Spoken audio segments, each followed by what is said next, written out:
pledge allegiance to the flag of the United States of America and to the republic for which it stands, one nation, under God, indivisible, with liberty and justice for all. Call the roll, please. Mayor Bailey? Here. Mr. Bateman? Here. Mr. Goodyear? Here. Mr. Hart? Your mic doesn't work. Here. Oh, poor. Vice Mayor Phelps? Here. Mr. Ping? Here. That'll save us tonight. Hello, everyone. Tonight we have our Assistant City Manager, Chris Wynett, our Director of Finance, Mark Medler, our Clerk of Council, Clark, City Manager, Dave Kennedy, City Solicitor, Joe Braun, Police Chief, Michael Gabrielson, and former council members, Kent Blair, Todd Osborne, and Pat Mays. Welcome, everyone. I believe first things first, we have an oath of office for our newest employee. Neil.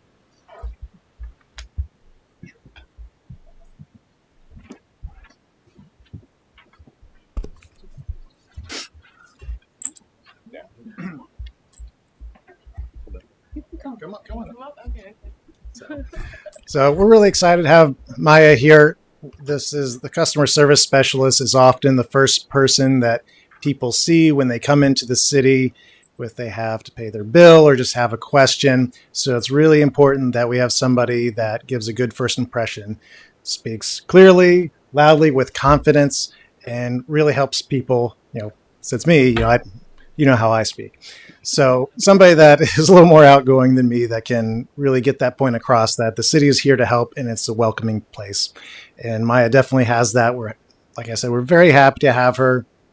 Some people, when they start working in the office, it can take about a month for them to be ready to answer the phones. But Maya, within a couple of days, jumped in there and already helping customers, already getting the experience that she needs to learn everything about the city that she needs so that she can help anybody that comes through that door, rings us up on the phone or anything like that. So like I said, we're really happy to have her and looking forward to have Maya around for quite some time.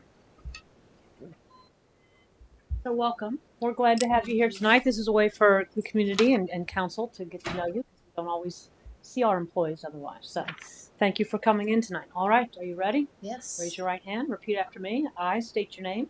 I, Maya McNeil, Solemnly swear that I will solemnly swear that I will support the Constitution of the United States, support the Constitution of the United States, the Constitution of the State of Ohio, the Constitution of the State of Ohio, and the Charter and ordinances and the Charter and ordinances of the City of Loveland, of the City of Loveland, and will obey the laws thereof, and obey the laws thereof, and will faithfully discharge and will faithfully discharge the duties of Customer Service Specialist, the duties of Customer Service Specialist, upon which I'm about to enter.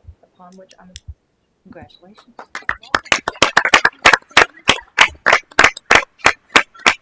Yeah, I guess the only thing I really want to say is I'm very blessed for this opportunity, and this is my first full week, and so far so good.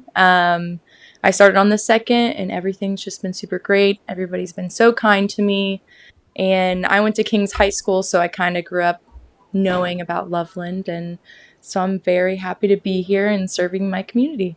So thank you.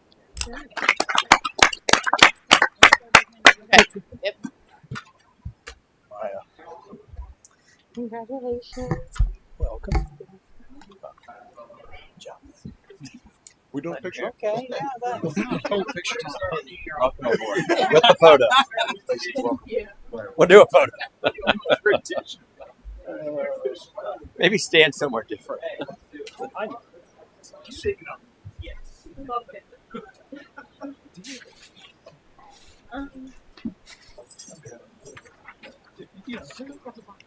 Very good.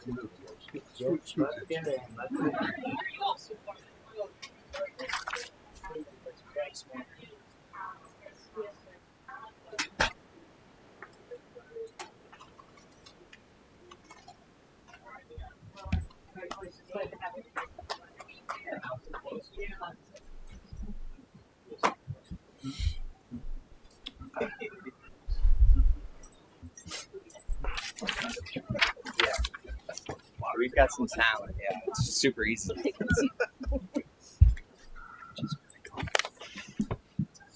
She knows what she's doing. No, we showed her as a kid. All right, we don't have anyone signed up for open forum, so Mr. Kennedy.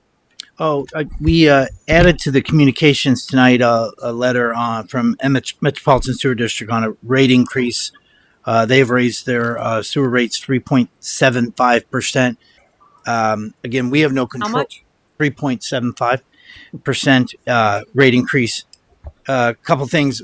We don't control the rates of the Metropolitan Sewer District, but we do try to let everybody know. We bill 2 months in arrears, so it will our residents' March bills will actually represent January usage. So that's when they'll go in effect. Minimum bill goes up $1.56. That's 2,240 gallons. So if you double that usage, so on and so forth. But we get communications like that impact our residents, whether we can control it or not. We wanted to pass that on. Thank you. Any comment? All right, next is the review of the minutes of the December 10th, 2024 meeting. Any additions, changes? Make a motion to approve them. Is there a second? Second. Call the roll, please. Mr. Bateman? Yes. Mr. Goodyear? Yes. Mr. Hart? Yes. Mr. Ori? Yes. Vice Mayor Phelps? Yes. Mr. Ping? Yes. Mayor Bailey? I abstain because I was not present. Motion carries 7-0. Mr. Medler. Thank you, Mayor. Good evening, Council. So this is an item that we do every year. So for property taxes, each county typically has a settlement in the spring and in the fall. Since cash flow can get a little tricky, we ask each of them to give us an advance at the beginning of the year just to help us keep things moving and getting our bills paid. So this is a request that you allow me to ask for these advances from each of our 3 counties. Thank you. Any comments or questions? Read the resolution, please. Resolution requesting county auditors to make advance payment of taxes. Call the roll. Mr. Goodyear? Yes. Mr. Hart? Yes. Mr. Ori? Yes. Vice Mayor Phelps? Yes. Mr. Ping? Yes. Mayor Bailey? Yes. Mr. Bateman? Yes. Resolution 1 is adopted by a vote of 7-0. Kennedy. So this, I think we're one of the things we've been working on in the city is incremental traffic improvements. I think we've learned one thing is that there was never one quick fix to improve traffic flow. And we just working on this. We just went over sort of some of the things the cities have done to incrementally improve traffic throughout the city. Traffic preemption and GPS and all the traffic signals, left lane onto North Carl Brown, the right turn lane at the old mobile station, widening and improving the radius at Harrison. The new parking lot has access onto State Route 48. We're seeing a whole different access point for how people are coming into downtown.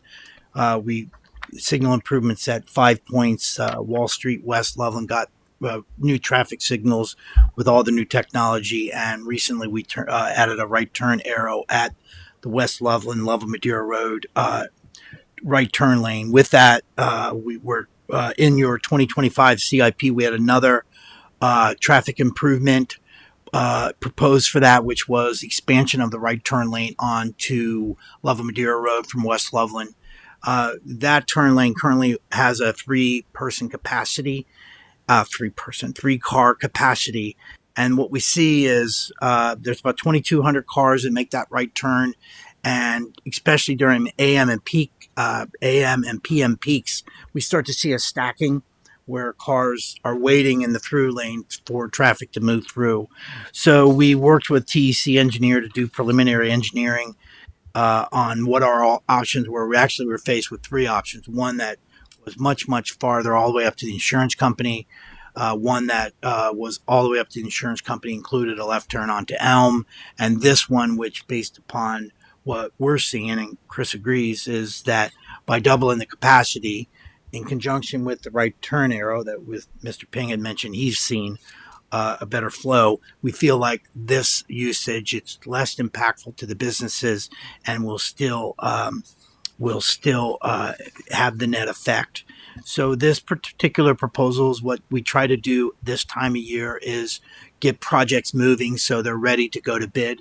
If you recall, even back in the fall, council advanced the Loveland Miamiville Road sidewalks to get those ready to go. So this would just be to move forward with the engineering, design, construction bidding, and construction supervision, working with TEC Engineering. TEC Engineering has become the city's preferred traffic engineering.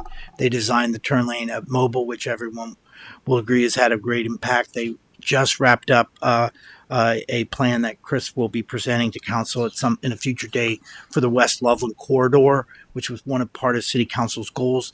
They designed the West Loveland bike trail crossing, which will be coming. $15,150 was included as part of the overall project cost. That's 10%, and we would like to request council to approve that so we can get this project ready to go and be out for bid and be in the 25 construction season. All right. Thank you. Any comments or questions? Mr. Ori? Mr. Kennedy, on page 27 of the packet, it shows the picture looking towards the building shop there. The tree that's on the right there, will that remain? It can be avoided, but it will probably be we just had this conversation with Ed. It can be avoided, but it may be best for car safety to remove it. Yeah. If we do remove it, we will soon determine whether or not Chris and I probably need to go up there and take a walk. But if we do remove it with the new tree ordinance, it'll be removed before March 31st. So does the sidewalk change? Yes.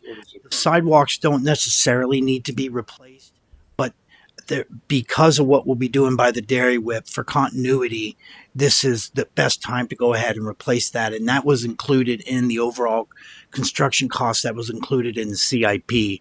It's one of those where this would be the best time to go ahead and replace those existing sidewalks as part of the project. But the sidewalk stays in the same location. The curb just goes up. Yes. Yes. Mm-hmm.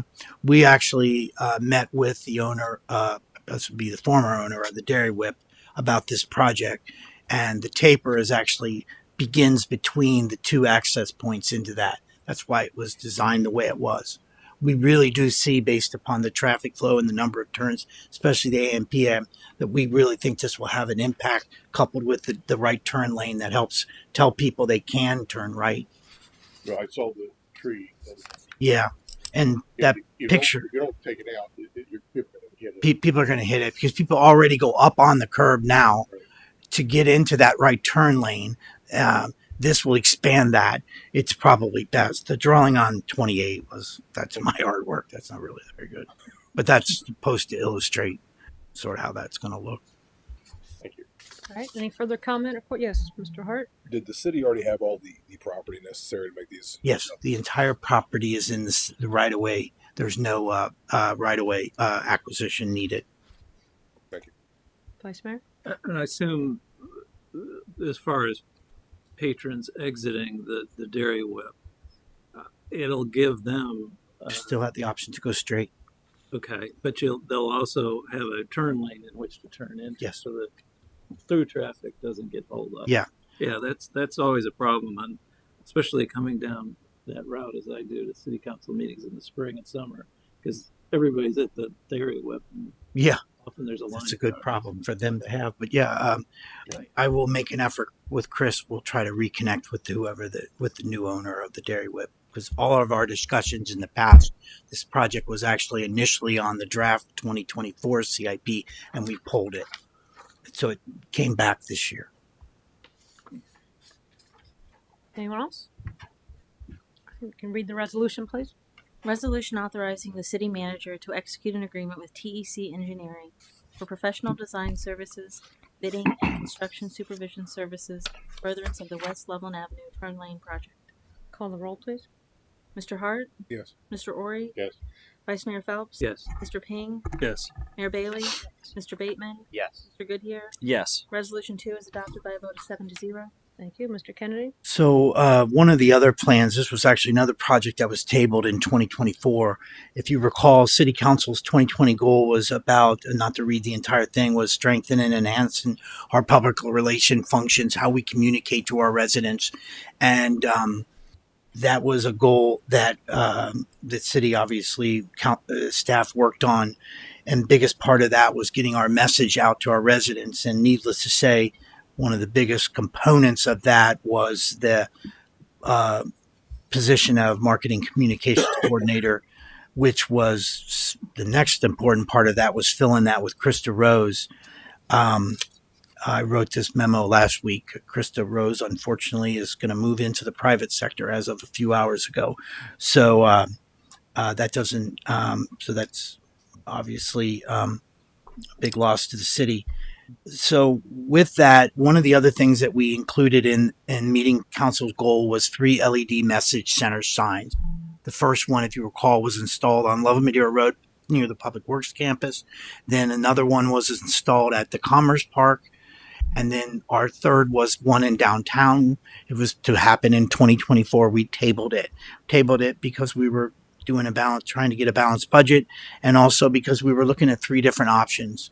We thought of potentially over the property the city owns over by 5 Points. We also looked at possibly at the mobile station, and of course we were looking at City Hall. After the plans were revealed for the mobile station, this would not have fit in that design. The location at 5 Points, while the city owns the property and it's basically underutilized, doesn't get the traffic flow. It's also a very busy intersection. People aren't likely to do it. Circled us back to City Hall, where all the electric is available, and this was the best location in our opinion. This particular LED message center is 30 by 60. Some people have TVs this big. It's obviously smaller than the one on Love and Madeira Road and the one at the Commerce Park.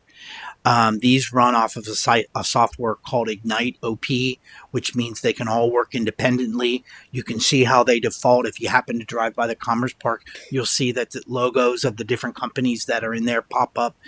This one, for example, could advertise Hearts of Fire while something else is talking about brush pickup, so on and so forth. So this one will actually be double-sided and work perpendicular. That cedar sign out front is in really good condition. That sign will be repurposed, repainted. That is actually a very high quality sign and added to the new entrance into City Hall parking lot. That is now a defined entrance. It's very established. And what we want to create there is sort of you've come to City Hall, because 99.9% of the people that come to City Hall come in this new entrance by the dumpster. So we're going to repurpose that. Chris has got a location. So you'll see that as you pull in. That's it's just a new painting. So we really think that this is going to be a nice addition to what goes on in downtown. The traffic counts on ODOT was 8,800 a day. Actually, talking to Ed, who we just mentioned it with TEC, said that might have been during construction. That number, Dave, is actually higher, closer to 10,000. You don't know what was going on the day they took that.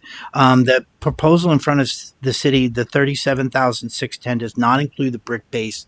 That is a separate item that was added that we think will make it much more appealing. That is a full separate sign on top.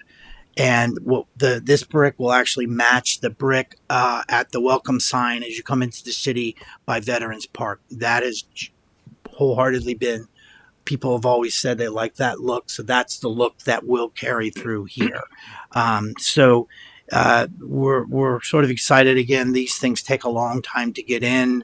To get it delivered and to get the base and everything installed, but this would complete the 3 proposed locations. Thank you. Any comments or questions? Vice Mayor? I assume this has been budgeted for.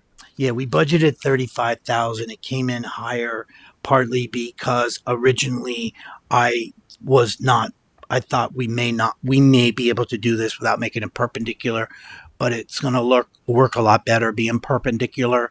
That made it a double-sided LED, and we really needed to make better define that sign. So the LED portion of it, including the installation of the LED, came in 2,610 over the what we budgeted, which was 35. The brick base we're working with Donnie from Donnie does all the city's more creative concrete, everything you've seen at Nisbet, all of the sidewalks in Nisbet Park, anywhere that you've seen the city has put pavers. He's sort of our specialty concrete. He'll be putting in the foundation and the brick base. It's somewhat hollow on the edges, and that will be it. Yes, we did come in over budget. We sort of guesstimated at 35, but that was when I sort of thought we could do a parallel. That's not what we want. We need it to be perpendicular and set back. It'll be in the location of the existing sign. And will this max out our desire to put up electronic signs? Yeah, this was the third and final. It might have, on paper, it might have looked and worked okay at the old mobile station, but it's not going to, it doesn't fit. And there's no electric. And when you look at what KZF designed, it just doesn't fit that plan. But it just throws the whole thing out of works. Any other comments or questions? Mr. Ori? So, Mr. Kennedy, I think I read this right. The brick base is included in that. No, it's not included. The sign company needs the brick base installed when they come in. That'll be separate. This will be a spring early. It'll probably be more of a spring early summer project. Do you have a price on that yet? Between 3 and 5. Donnie has been on vacation. Quite frankly, we don't want to use anyone else. We've learned over the years. Donnie's the best. And that includes the footer and everything. And then, but everything with from Ray Meyer Signs, that includes all the install, all the electric, all the hookup, the software, the programming, of course, the double-sided LED, and the complete customizing and manufacturing that top piece. That's a completely separate element. There's a lot involved in this. There's a lot involved in the project because we don't want to lose the City Hall sign. We didn't want to use the message signer to say Loveland City Hall. We still wanted that defined logo and that on top. So one other comment. For future ideas, I think the sign coming across from River Road and West Loveland to the bridge should be a LED sign also. Oh, that one. Okay, gotcha.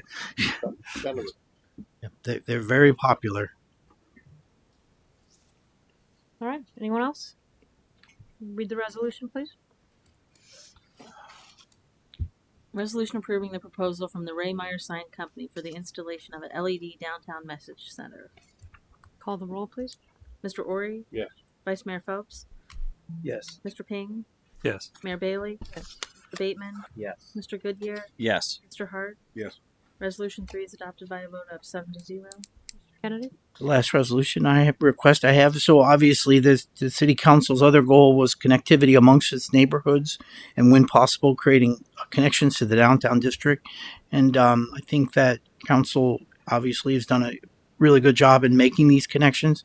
Loveland Miamiville Road Phase 1, Loveland Miamiville Road Phase 2, East Loveland Phase 1 completed last year. There's 2 sidewalks projects coming in 25, Loveland Miamiville Road Phase 3, which will complete that project in Osage Drive. And of course, the city has, thanks to the efforts of Chris and Choice One and everyone, the city is now fully funded for sidewalks that, for lack of better terms, go from downtown to every Warren County subdivision. Those are at a future date. But obviously, the city is continually looking for connectivity projects, and one that has stood out to us for a long time is the connection from St. Columban out State Route 48 to what will be 200 acres of nature preserves, outdoor classrooms, everything you could ever want on the Grail property. And there's a double benefit in that it'll also connect the White Pillars subdivision to the downtown district, because these sidewalks then tie into Paxton's, they tie into Loveland Miamiville Road. They create quite an entrance to downtown. So the city actually submitted a couple applications through the state capital budget and the Appalachian grant for this project. And obviously you hear about the ones that are funded. There's certainly there's certainly times that projects aren't funded. And Chris and I continue to look at different alternatives to fund this project. And one of them is called the Ohio Department of Transportation Safe Routes to School. I know just enough to tell you about the Safe Routes to School program that this screams Safe Routes to School. This is not only, this project has a double-edged benefit because not only will it provide increased access to LECC and St. Columban, but it'll have a reverse impact because it will provide access to those students to go to these incredible amenities that are awaiting this community at Grail in the Claremont County Park District. I can tell you that some of the residents like Pico White Pillars are also very excited about this. So knowing that this would be a very eligible Safe Routes to School program, the city has tried to advance this project. We did receive some Governor's Office of Appalachia grant, $20,000 technical grant to do the surveying, right-of-way analysis. There, as everyone knows, there's a low point down there past the football fields.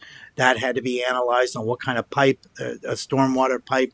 So that project has been fully completed. That also got us to a full cost estimate of $647,000 to do this project.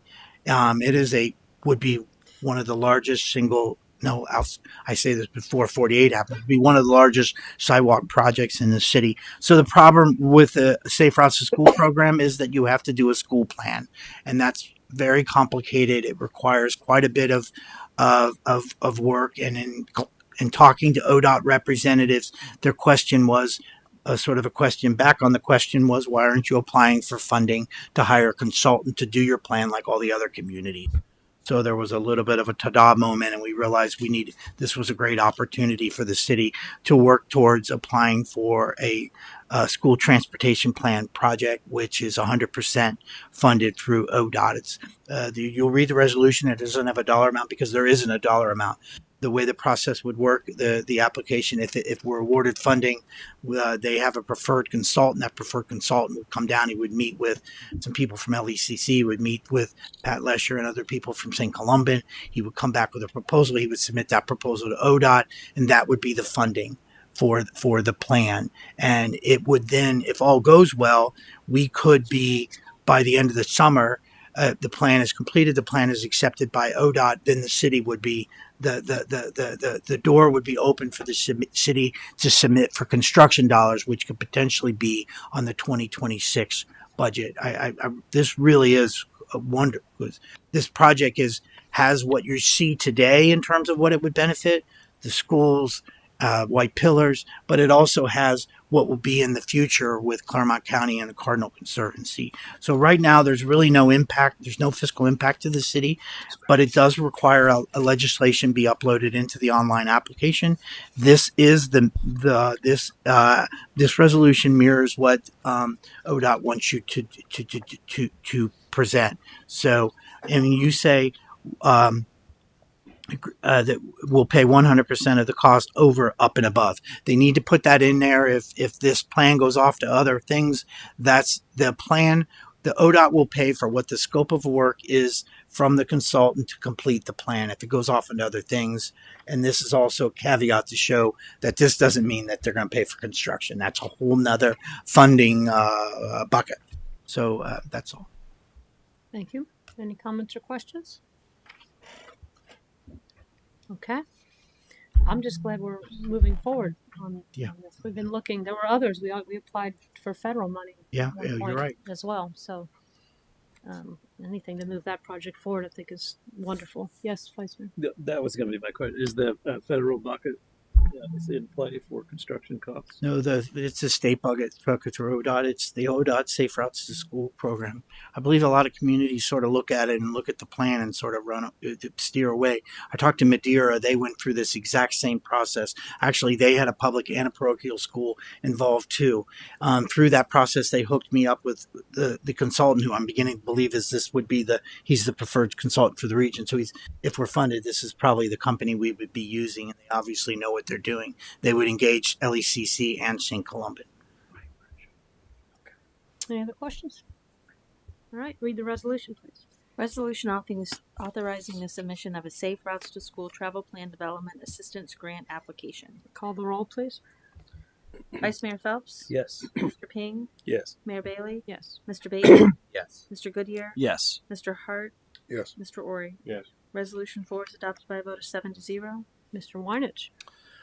Thank you, Mayor. The City of Loveland, we presently procure property, casualty, and liability insurance through the Public Entities Pool of Ohio, which is also known as PEP. We procure coverage kind of in different buckets, which are basically liability insurance coverage, property insurance coverage, crime coverage, automobile coverage, which includes liability, physical damage, cybersecurity coverage, and other excess coverage such as employee dishonesty and excess liability. So every year, every year we have to go and get renewed pricing for insurance, just like everyone else for their own home and auto. And typically, you would have gotten this prior to January 1st. There was some delays at the state level before PEP was able to roll out their renewal costs for different entities. We're good. We're under what's called kind of a bridge gap coverage right now, so we're covered. Everything's fine. But they finally were able to roll out their proposal to us. And just a little bit of background on PEP. PEP is they're huge obviously in the state of Ohio, and they've got other similar programs in other states. They represent over 600 entities throughout the state of Ohio. They're endorsed by the Ohio Municipal League, the Association of Ohio Health Commissioners, Ohio Parks and Recreation, and the Coalition of Ohio Regional Districts. So we've used them for several years now. They do a great job providing the services we need. One of the big things that I know Mr. Kennedy brought to my attention right off the bat was, if we, if we have full damage and need full recovery on, say, an emergency vehicle, they replace that immediately with a brand new vehicle. So it's a very, very high level of coverage that we have. Currently, the way we go about it is every year we'll get a schedule of values from our insurance company. And we go through and we analyze what needs to come off of there, if it's vehicles, if it's equipment, if it's buildings, as well as adding things in.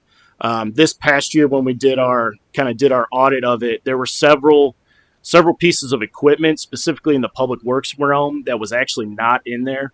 Upwards of $400,000 to $500,000 that needed to be added. So that is a component to why you'll see, as I talk a little more, of why we saw some increases.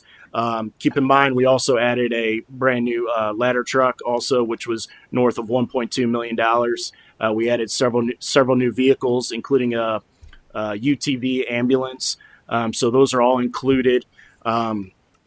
We basically, to summarize, we've gone up basically we went up about $2.5 million in coverage as far as our liability and our physical assets. So that's gone up about $2.5 million since the previous year. We saw in their proposal, we saw our general liability go up 16.4%, our automobile liability up 5.44%, automobile physical damage 19.77%, law enforcement liability 4.95%. Excess liability 12.65, and our scheduled property up 23.46. Overall, our premium increase is going to be going up $19,919 for this upcoming year, which is an increase of 16.3% over last year. And some of the reasons for that I've kind of alluded to, but in general, they've basically said across the board they've seen a 5 to 10% inflationary adder to pretty much everyone's insurance. We're all kind of in the same boat here. I know a lot of people are even seeing it on their own homeowner and automobile insurance, and we're not completely insulated from that. Now, it does help to have a large pool like PEP where you have 600 other communities, and they are able to insulate themselves a little bit when there's large claims and large claimants. One of the other things that attributed to this was our overall operating expenses. Those have increased significantly, approximately $5 million from what we put on the books for them for last year. So those all contribute to the premiums being increased. One of the other things we kind of looked at was, they did give us some other options to take out more insurance. Essentially, right now, kind of to summarize it, we've kind of got this $5 million coverage sort of thing. Everything's kind of like the $5 million. You can increase those in $1 million increments, but based on the amount that it would cost us, it's not worth it based on our current claimants. We kind of went over that with our current claims. We went over that with our representative from PEP, and to give you a little perspective, last year we had very low claims. We only had 3 to 4 claims. We had one's carrying over a little bit, but basically four claims in the calendar year. And some of the other things to keep in mind, PEP's, and I'm not real familiar with how all this works on the insurance side, but their loss ratio is extremely reasonable, which helps us with our premiums. And one thing that they did mention, a lot of times, when you have homeowners insurance and automobile insurance, people are sometimes hesitant to make claims. They encouraged us, because of the insulation of the program as a whole with 600 entities, to continue to make those claims when needed. So don't hesitate to make any of those claims, and we continue to do that. So therefore, kind of looking at this as a whole from staff level, we do recommend that we renew the policy with PEP, but obviously City Council, we can obviously accept it. We can go back and try to look at a different type of coverage if we want to increase coverage, or we can look at other avenues, but we wouldn't recommend that at this point. I'll take any questions. Anyone have any questions or comments? Yes, Mr. Hart. Do we have any flexibility in our deductibles? We do. Obviously, as with any coverage, those deductibles, as you change them, that would, your premiums would change. I don't know that we've necessarily historically had any issues with that, as far as, any heartburn over the deductible. But that is something we could certainly go back to them and get, if one of these buckets, if you've, kind of look at, like, for example, on, our building insurance, it's $1,000 deductible. We could certainly go back to them and ask them, what does it look like as a $5,000 deductible? But I think historically and generally speaking, cities and villages, this is kind of in line with what others are kind of going after as far as deductibles. But historically, I don't think we've had, many issues with the deductibles. You know what I mean? Yeah, to your point, I was just wondering if maybe some higher deductibles would lead to some reduced, taking away some of that 16% increase. Right. In those 3 and 4 claims, can you kind of talk a little bit about what those claims were? Yeah, well, the most significant one would have been we did have a total of a police cruiser. I believe that was probably the largest claim. There were a couple other claims. I know there was one prior to me, Mr. Kennedy. I'm trying to remember. We did have a claim for. We had a claim for some tree damage. Yep. Over by the Wicked Pickle. We had the cruiser. Gosh. And the other one, we had a claim for the traffic signal for the pole, light pole. Yeah. So we had one on that too. They're very, very minimal. The crew, obviously, automobile for us, and if now we haven't had any, but the other one would be storm damage if we had anything. But typically, I think historically, we only have 3 to 4 claims a year. So I mean, to your point, Councilmember Hart, we could look at the deductible. I'm not sure what it would do.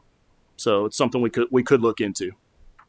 What is our timetable on this? Is this fairly urgent? We get this passed quickly? It's fairly urgent.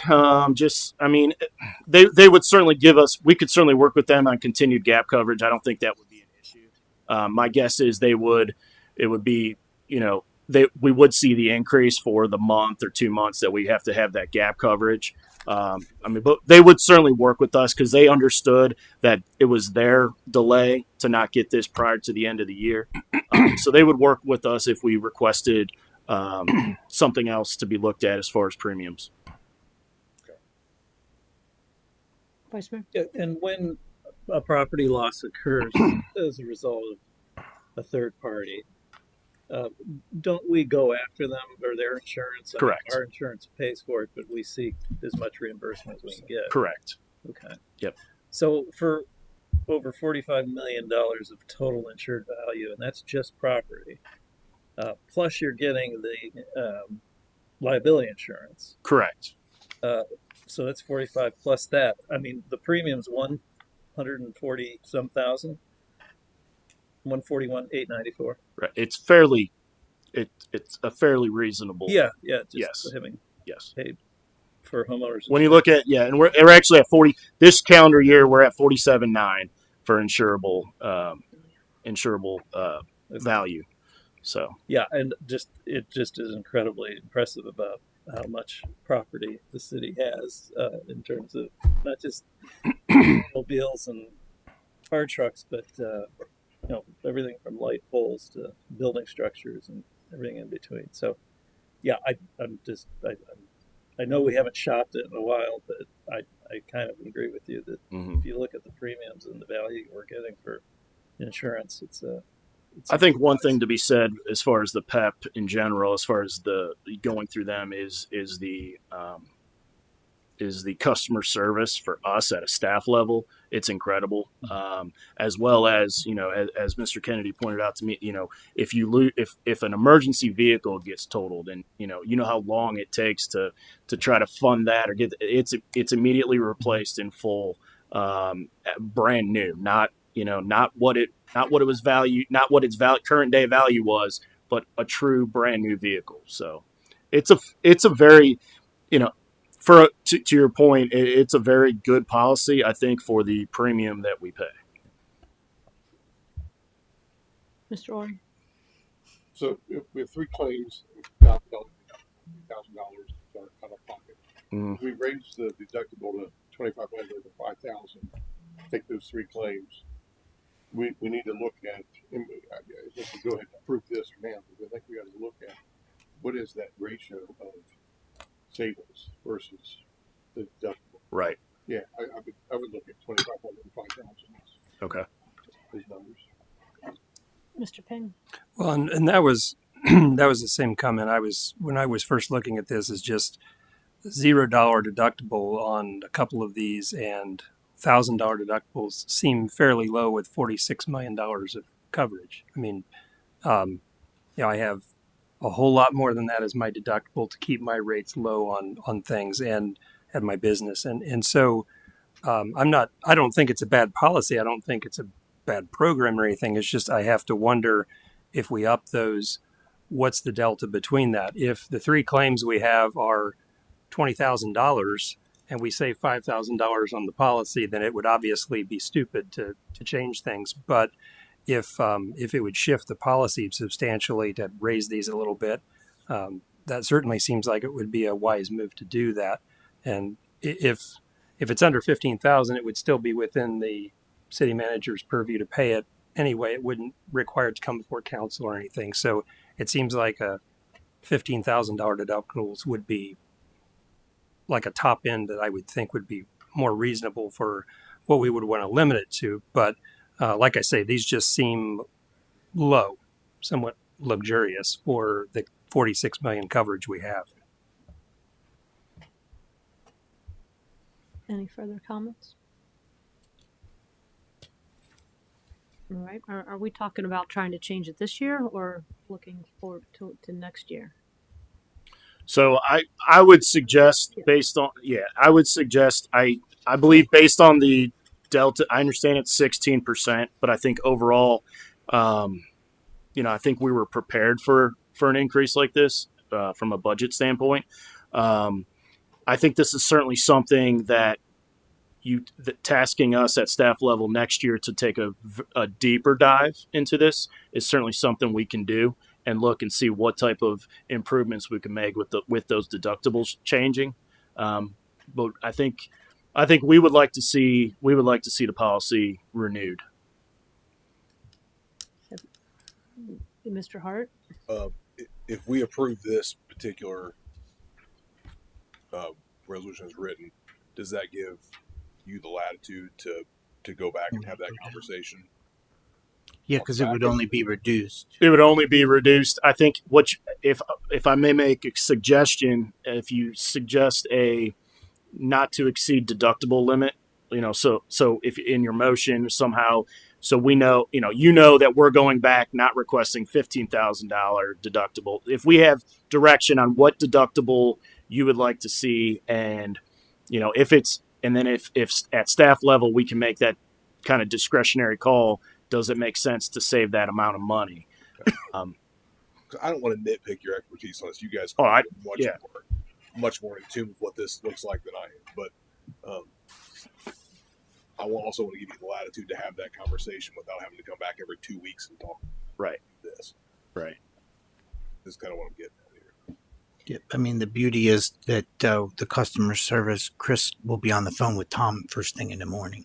That's the way this guy is. We buy a piece of property or remove the piece of property. It's that day. Hey, we now own it at an Easy Mirror Factory. Okay, you're covered. I mean, those are the things. So Chris can make that call tomorrow. Yeah, I can certainly do that. In fact, I mean, I really don't see. I mean, if it's council's wishes, I don't think there would be an issue if I called him tomorrow and said, "Hey, they had some additional questions. We're not going to be able to get this approved until the 28th. Give me some additional information." I don't think that won't be a problem. So if those are the wishes, we can certainly do that. So what is the thought that we want to, Counselor, do we table this till the 28th? Do we do a motion to give staff some direction on what we're looking at, or just? I don't know that we need to. If we're going to table it, you can come back on the 28th with what you think is the best deal you could have gotten. Correct. I don't know if we need to give parameters. Yeah. It's your preference. I mean, you could approve, as he indicated, a not to exceed amount because we know that he's only going to take a number that would be lower. But if you'd rather see that deductible and evaluate it, I would suggest you table it to the next meeting. All right. Does anyone, Mr. Ping, do you? I don't have a desire to micromanage staff's decision on this. My desire is just that it be considered and thought about. So I'm perfectly fine with saying they have the latitude to make whatever decision based on a review of the things and with higher deductibles and be done with it tonight. Well, I think they'd be coming back at the next meeting with another resolution, a different resolution, potentially. Potentially, yeah. I think maybe not. Maybe you'll come back with the same one, but I mean, I think that's the thought: is that they would go see if what the numbers look like, and then come back with a different or the same recommendation. Correct. Is everybody okay with that, Mr. Ori? The only thought I get is very similar to that. Is we can go ahead and approve this tonight, and ask Mr. Weinich to go, get that gap coverage for 20 days, 30 days, whatever it is, and ask. These are the if you go to $2,500 or 15 or whatever it is, what's our number going to be? And if you and I'm fine with staff making that decision based upon what they feel is best. If you're looking at our claims now versus our claim would be in our premium, and it's a good deal, then tell them that. I think that's a fairly simple calculation for us to look at our three claims. We'll go back a couple years, take a look at it, and I think if we can put that in staff's lap to make that decision, I think we can certainly do that. Well, I think what Mr. Ori is saying is we would approve it tonight, sign the resolution, but that doesn't mean we sign the new agreement. It's just sitting there unless and until you come up with something different. If you determine there's nothing better and that this is our best deal, then then you go ahead and sign it. Correct. And if you do find something better, Correct. Then we would just rescind this one, or the new one would supersede it. All right. I mean, that's fine. I'm fine doing it that way. Then it moves forward if that's what we have. Everybody okay with that? Okay. I'm going to go ahead and read the resolution then. Resolution authorizing the city manager to enter into an agreement with the Public Entities Risk Pool of Ohio for property, casualty, and liability insurance for calendar year 2025. Okay. Call the roll, please. Mr. Ping? Yes. Mayor Bailey? Yes. Mr. Bateman? Yes. Mr. Goodyear? Yes. Mr. Hart?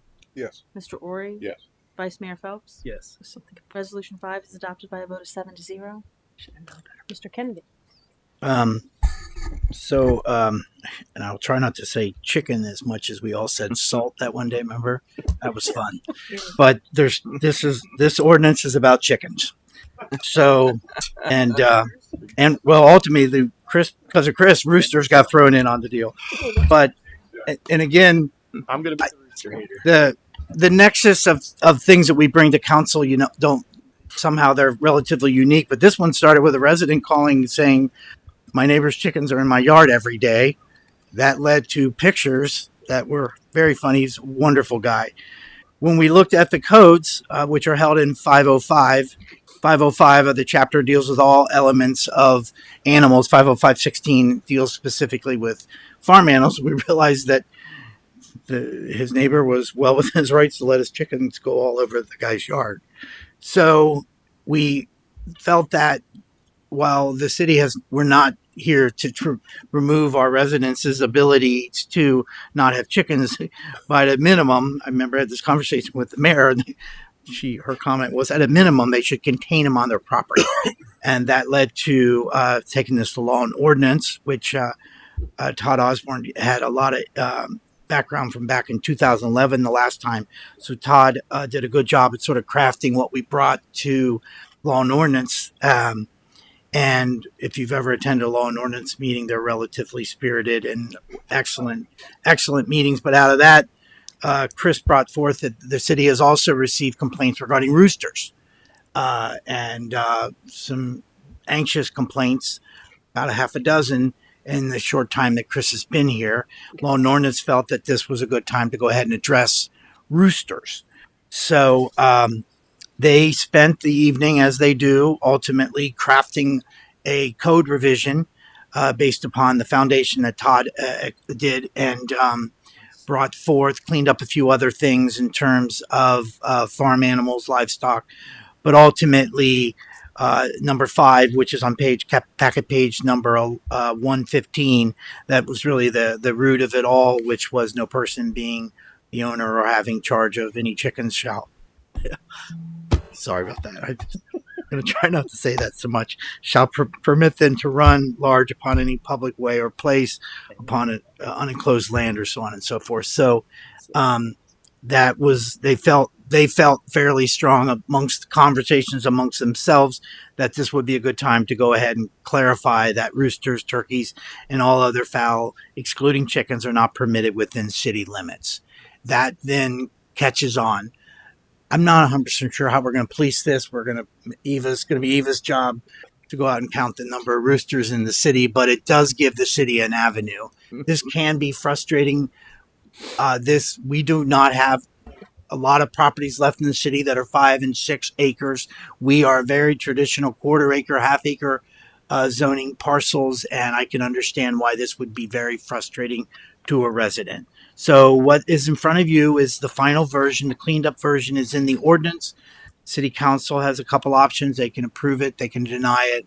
They can send it back to law and ordinance and ask for any changes. But the final product of what they brought to you was good, clean. It's not overly confrontational, but it does allow us to address. We actually reached out to that resident and told him that council was working on this. He was very appreciative of you guys doing this. So no pressure, but that's where we're at.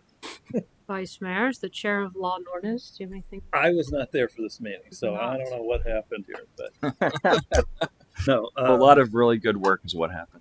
I do remember the goats discussion, though. That was unique. Yes. The only thing I'd mention is at 5. I think chickens should be plural. Chickens. Oh. Otherwise, the legislation can fly. Oh my God. How long did it take you to come up with that? All day for that. Can you object during a council meeting? Go right ahead. Sustain. Do you have the change he's talking about? Yeah, I'm just putting my little book. Any comments or questions? This is a first reading only. Mr. Bateman, we haven't heard from him. Thanks. So far down, I didn't see him. I'm just curious. You raised a good point about getting the word out or on this. So I'm just curious. Is there anything we might be able to do to publicize this so that our chicken keeping residents won't run afoul of the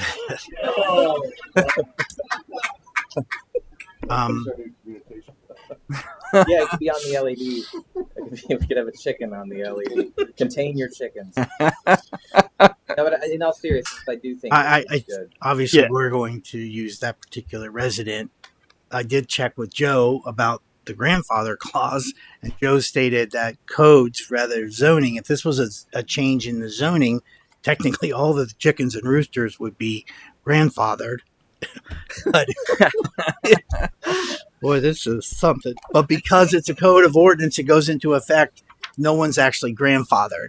This particular resident, it's a large amount, and it is so.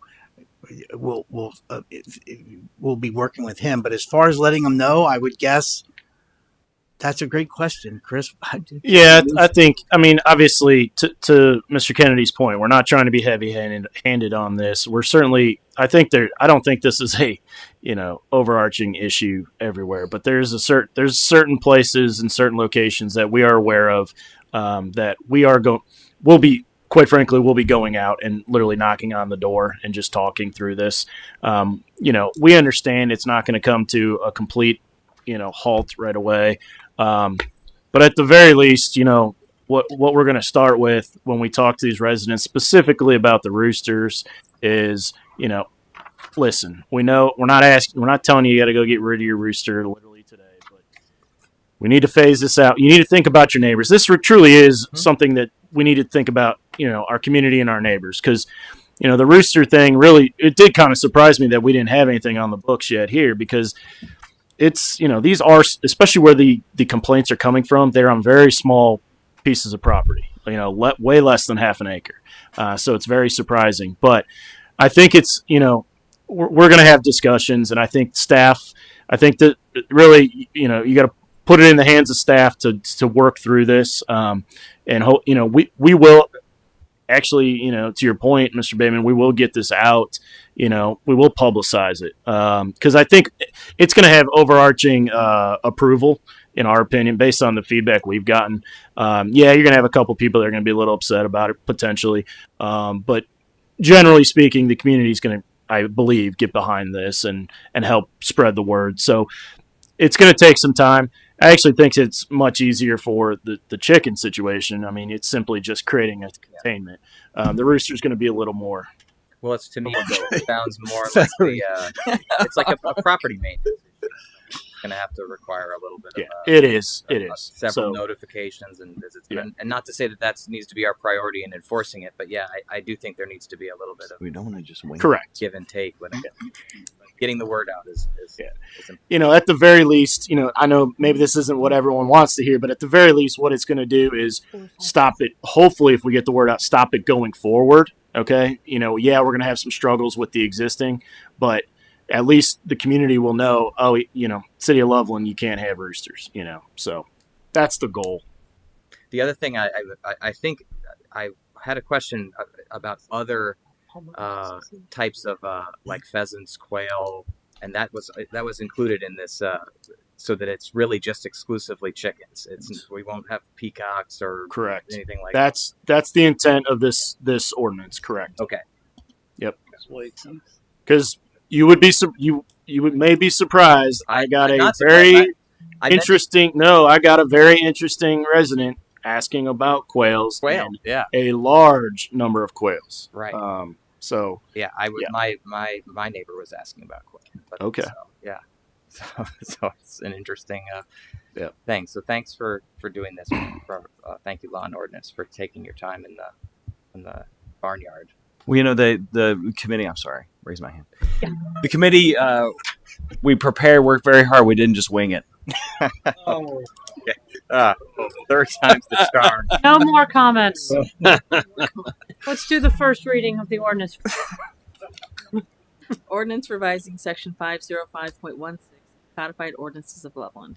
Thank you, Mr. Kennedy. So the under city manager and staff reports, This is the presentation of an application on behalf of the staff or on behalf of the city manager to the mayor for the expansion of the Loveland South Community Entertainment District by 65 acres, which includes all of the property that was annexed into the city back earlier in this year.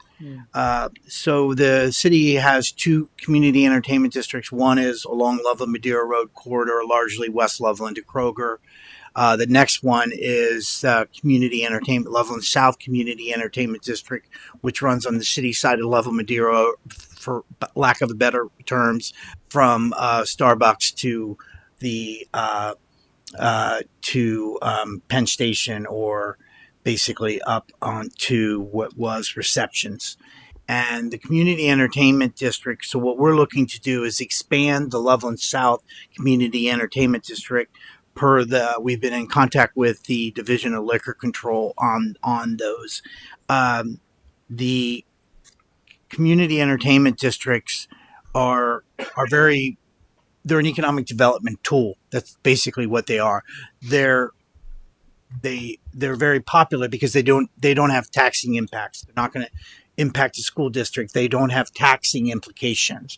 So you're not giving away something, an incentive to a business owner that will have any impact on levies or school district and so on and so forth. The benefit to a future business, for example, if this was in place when DVD Brew would have came in, but we weren't able to make that connection, this would have obviously saved them money.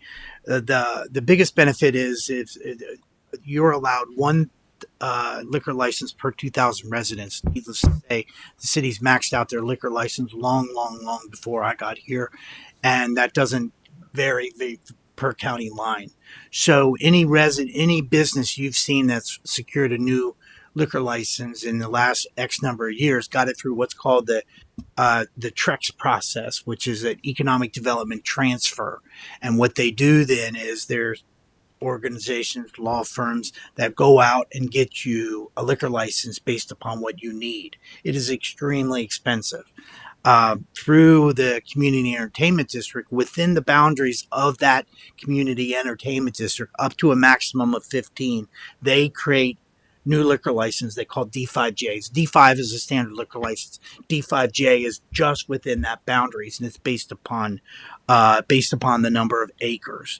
So by doing this within the area that we annexed into the city, one of the things that Chris and I felt is a good reason to do this is because if you read the city's comprehensive plan is not to encourage high density, residential apartment buildings. And some of the properties within the annexation would lend themselves to this.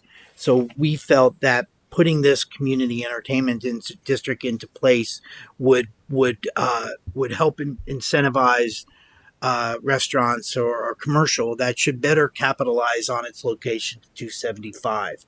So that was it. So to create a community entertainment district, you have to be a landowner. If you recall, the community entertainment district on Loveland Madeira Road was created because the city owns Chestnut.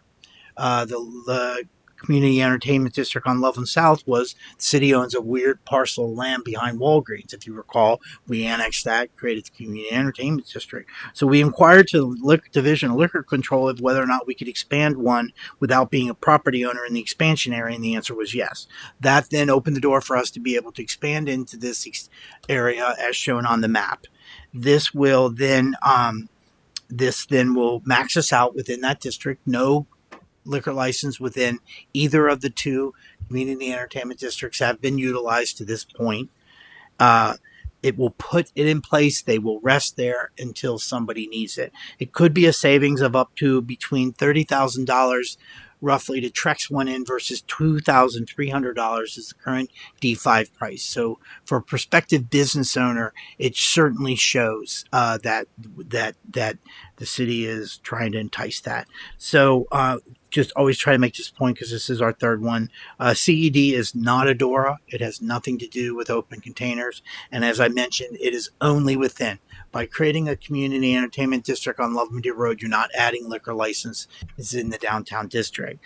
We can do it as a landowner. We can do it because we have a population between 7 and 2,000. We can do it because we also were founded in, we meet the date of the requirement, and also because within Hamilton County, Sharonville already has a CED.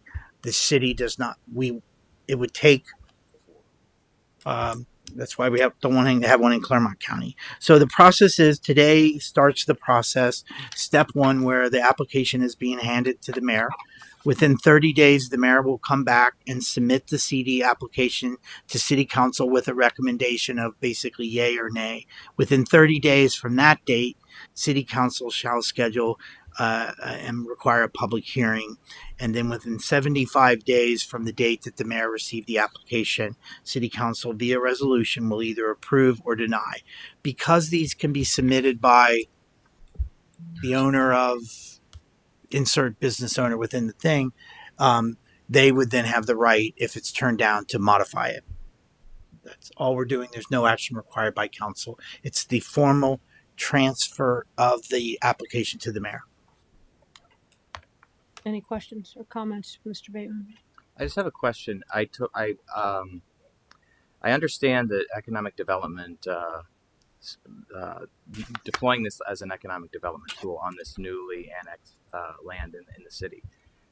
My question is around the area that is to the west of Lebanon Road that is zoned as residential medium density.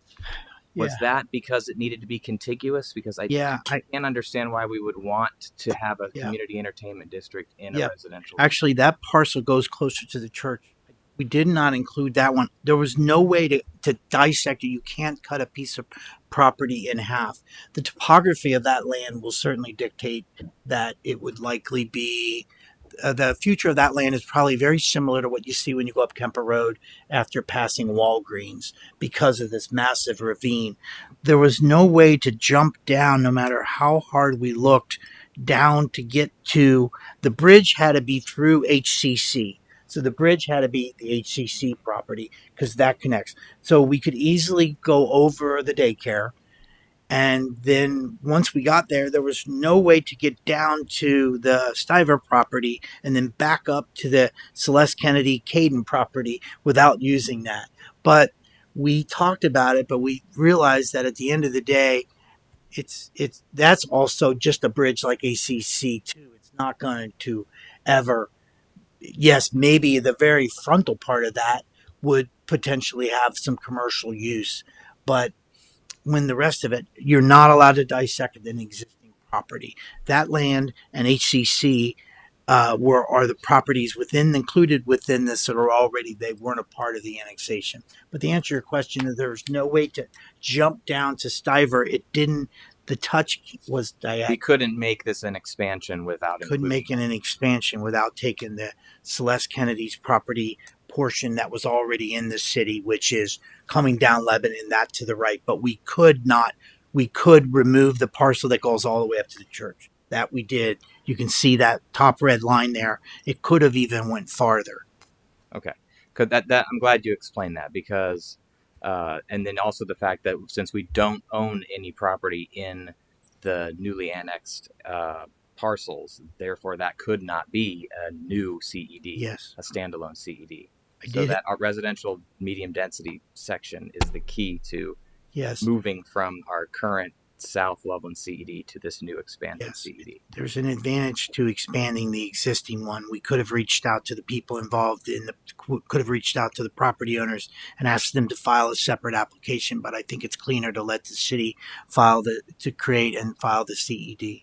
I don't believe that there'll ever be a moment in that if I would give you the same map and add the topographic lines for the property on the right side of Lebanon coming down the hill towards Levin Madeira Road, that would sort of help illustrate that. Sure. It's a ravine and there's like a runoff from the hill. Absolutely. Yeah. My concern was just that in Yeah. some ways that signals a does. desire to make that a commercial It zone. does. But if it's meant to be the It's linchpin for the expansion, I can Right. accept that. It's mostly benefits the Celeste Kennedy, the two Caden properties, and the Stiver property in terms of adding viability for entertainment type uses. And of course, we field those kind of meetings with prospective businesses on a fairly regular basis. Okay, thank you for the explanation. Any further comments or questions? Mr. Ping? This is a pedantic point, but the two maps are not contiguous because Cottonwood is not crossed. I don't know if that's important or not for the application or whatever, but that's good. The map, the second map should go across Cottonwood. Yeah. And so I don't know if that's important, but Yeah, it is. I'm sorry, I missed that. I should have went across. God, we Yes, have sir. the engineer. the engineer found it. So. Yeah, I'll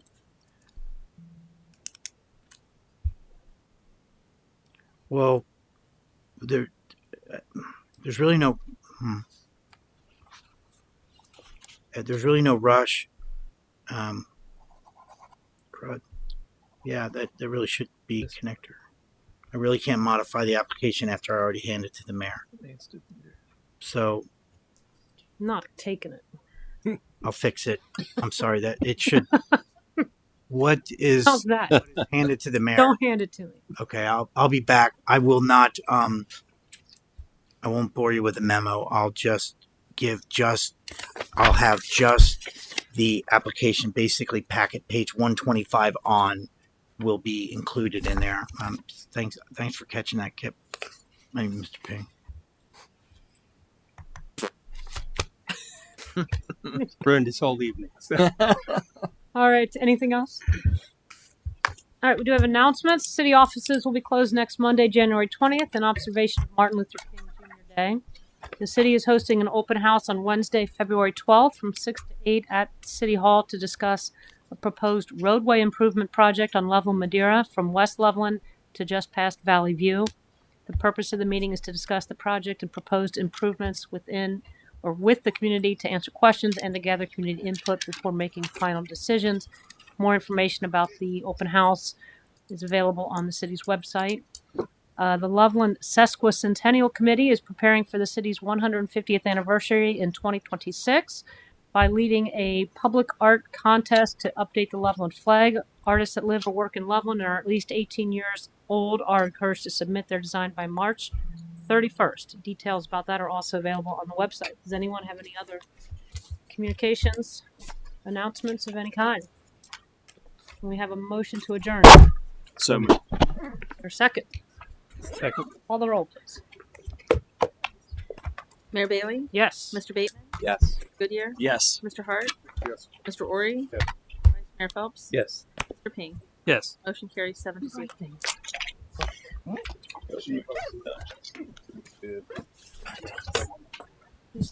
I was going to say.